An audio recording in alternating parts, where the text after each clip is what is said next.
আসসালামু আলাইকুম। আমি যেহেতু ডিমের জন্য লেয়ার মুরগি পালন করি, সেজন্য আমাকে ডিমের প্রোডাকশন ঠিক রাখতে কয়েকদিন পর পর আমাকে মুরগিকে ভিটামিন ও মিনারেল দিতে হয়। 2 থেকে 3 দিন আগে এই লেয়ার মুরগিগুলোকে আমি খাঁচায় তুলেছি। সেই জন্য মুরগির উপর দিয়ে একটি দখল গেছে, সেই জন্য এখন সব থেকে বেশি চাম ডিম পারতেছে। এরকম চাম ডিম 4 থেকে 5 দিন আরো পারবে, তারপরে আস্তে আস্তে এই মুরগিগুলো আবার নর্মাল ভাবে ডিম দেওয়া শুরু করবে। যেহেতু এখন মুরগির ডিমের খোসা পাতলা, সেই জন্য আমি এখন মুরগিকে খাওয়াবো ক্যালপ্যাক্স ও ইসেল, যাতে মুরগিগুলো খুব দ্রুতই রিকভারি হয়ে যায়। যেহেতু আমরা লেয়ার মুরগিগুলো ডিম বিক্রি করে থাকি, সেই জন্য এই চাম ডিমগুলো আমরা বিক্রি করতে পারবো না, কারণ এগুলোর খোসা খুবই পাতলা হয়ে থাকে।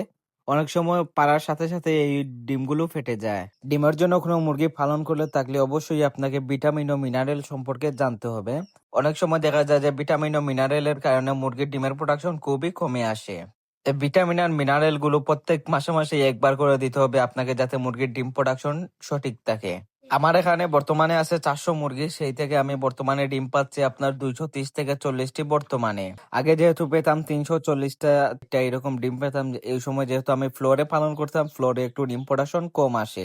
সেজন্য আমি এই লেয়ার মুরগিগুলোকে খাঁচায় তুলেছি। এখন খাঁচায় তোলার পর থেকে এরা খুব বেশি একটু চাম ডিম দিচ্ছে, যা আরো 4 থেকে 5 দিন আমাকে এরা এইরকম ভাবে ডিম দিবে।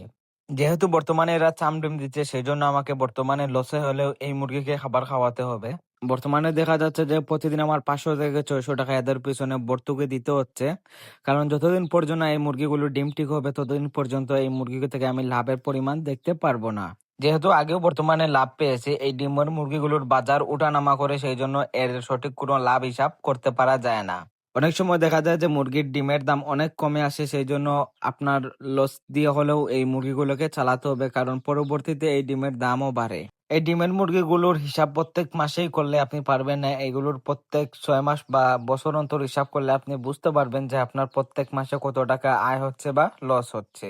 আমি 6 মাস বা 1 বছর অন্তর হিসাব করতে বলতেছি, কারণ এটার হচ্ছে কোনো মাস ধরেন প্রত্যেক মাসেই আপনাকে লস দিতে হবে। আবার এমনও যদি হয় বাজার টান থাকে ডিমের, তাহলে আপনার প্রত্যেক মাসে প্রতিদিনই আপনার লাভ হবে।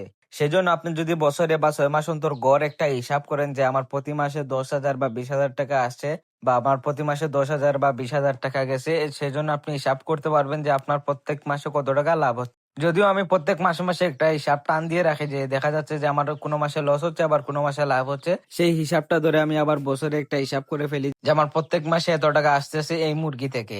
যারা ডিমের জন্য লেয়ার মুরগি পালন করবেন, অবশ্যই তাদেরকে এই চিন্তাধারা নিয়ে আসতে হবে যে এই লেয়ার মুরগি পালন করে আপনার প্রত্যেক মাসেই লাভবান হতে পারবেন না।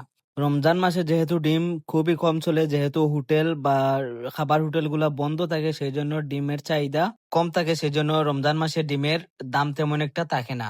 আমি এখানে লেয়ার মুরগিকে খাঁচা তুলেছি, আর খাঁচার নিচে আমরা ট্রে ব্যবহার করেছি। যেহেতু আমরা এখানে পিরামিড সিস্টেমটা করি নাই, আমরা করেছি ট্রে সিস্টেমের এই খাঁচাগুলো। তো এই ছিল আজকের এই ভিডিও। আমাদের এই ব্যবসার জন্য সবাই দোয়া করবেন, যাতে আল্লাহ তাআলা আমাদের এই ব্যবসায় বরকত দান করেন।